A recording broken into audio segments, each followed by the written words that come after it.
presenting, though, will be Chris Kromm from the Institute for Southern Studies. Thank you so much. And how many people are back there trying to get in? Okay, all right. Well, we have a great crowd, and this is great because this really is, to have an event like this talking about organizing in the South. Again, my name is Chris Kromm from the Institute for Southern Studies. We're a group founded by civil rights veterans in 1970. And a media and research center, we've been very closely tied to worker issues and union organizing campaigns in the South. Some of these, and I did, let's see if this works. Oh, what just happened? I'm trying to juggle a bunch of electronic devices. Thing on the side. A recipe for disaster. There we go. So some of the campaigns that we've worked at the Institute, United Mine Workers, who here has seen the documentary Harlan County, USA? Yeah, classic about the mine workers' struggle and Duke Power and a national campaign there. The Institute was involved with that. Another one was the J.P. Stevens campaign, textile workers in the South. Who here seen the movie Norma Ray? All right, and I didn't want to put that picture up there, but you already know that one.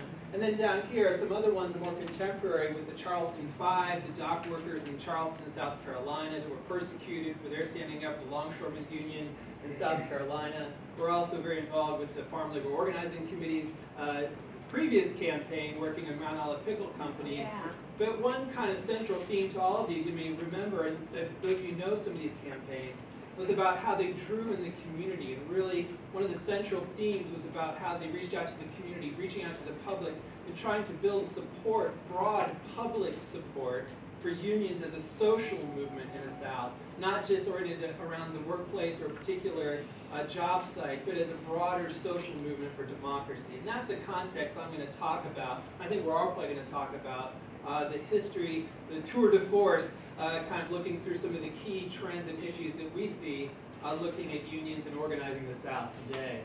So, talking about that history is important because too many conversations about organizing labor in the South begin and end with a chart like this.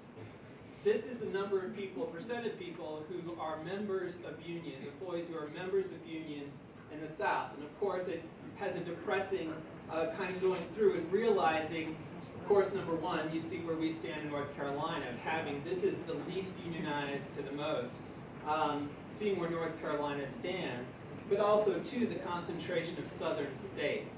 And we also, some of us may also kind of have an understanding about some of the history. Although what's interesting is you see how we have the lowest union representation. This is a chart showing the decline in union representation nationally. And you see how other states are becoming more like the South, right? And so when Wisconsin went through the big battle about public sector workers having bargaining rights, or Michigan about right-to-work laws, it was pretty much welcome to our world, right? Here in the South. And you see in the southern states, we didn't have as much to lose. But the rest of the country, you see the sharp declines and how the rest of the country in a way is becoming more like the South. We know also part of the reasons about how that's happened. The right-to-work laws, which were passed in the 1940s, this is a chart of the states that have those right-to-work laws. I think an important part of that history, we've written about at the Institute, how those weren't just anti-labor, but those were also Jim Crow laws, right? It was kind of a response to the fear of the gains in black power, black economic power after World War II, and the fear of black and labor alliance after World War II, and anti-communism. And those kind of swirled together in the 40s, the right-to-work laws, right-to-work for less laws, that you can become you don't have to join a union, but you can have the benefits of it. And that leads to the low unionization, which also corresponds very closely to, this is the poverty belt, where you find where most number of people living in poverty. And so it's a low-road economic strategy. And in fact, there's a historian named James Cobb who says that there's really been two features of what the South has tried to do in terms of bolstering its economy really since the 1930s. One, paying companies to come to the region, right? These tax abatements and subsidies and giveaways, but also two, basically ensuring that it'll be a union-free environment. That's the sell of trying to get industry into the South, both companies within the United States and, of course, increasingly, like we saw with Volkswagen, abroad.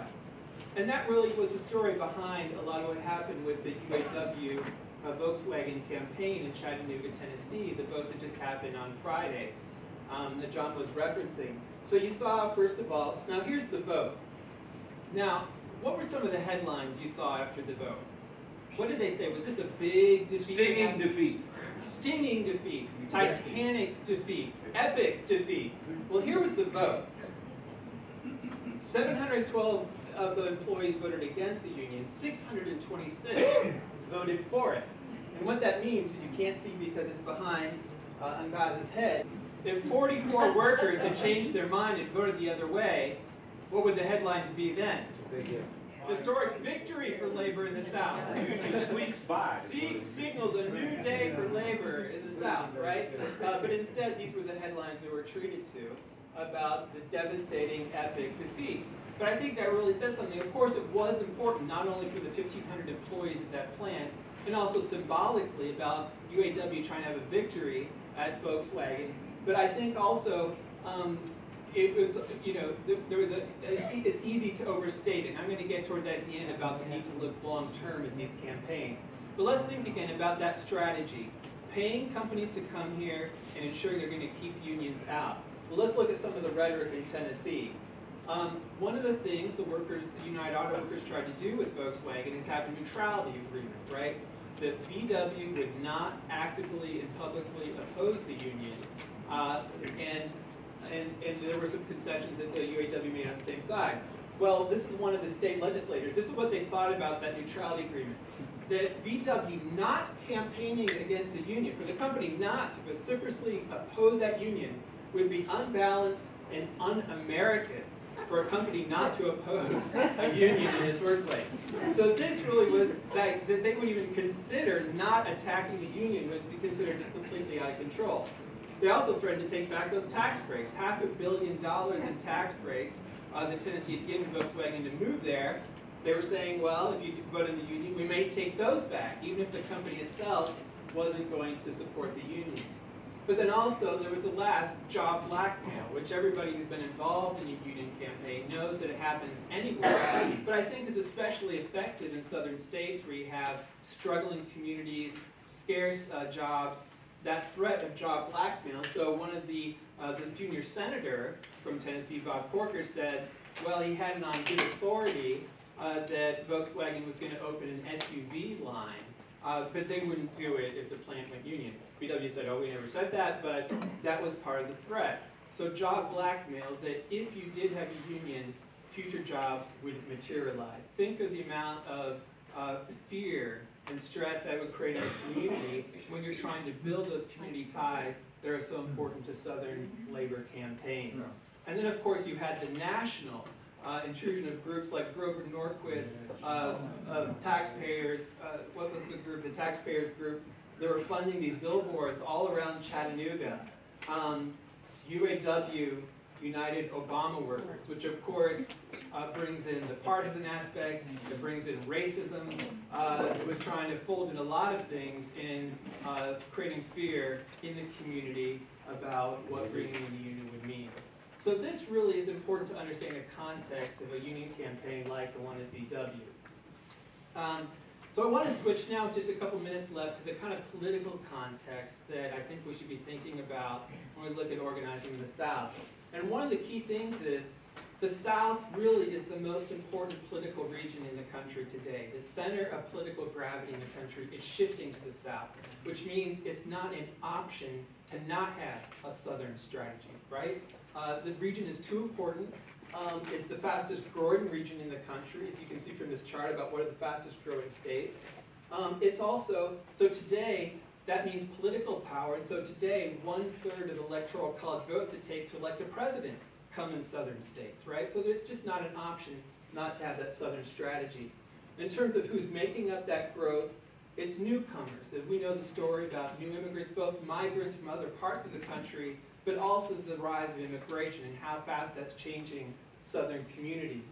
And we look at the growing immigration, net migration to southern states and how it eclipses what's happening in other parts of the country. But also the historic Black Belt. And I think that's also a story that didn't get told as much out of the census.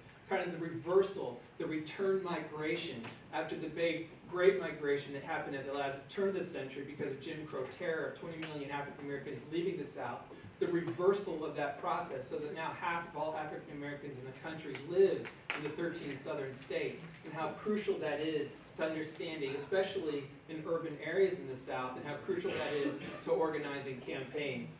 And how, when you look at, and I'm just going to finish this in 30 seconds, but it's the transition. You hear about the changing demographics of the South.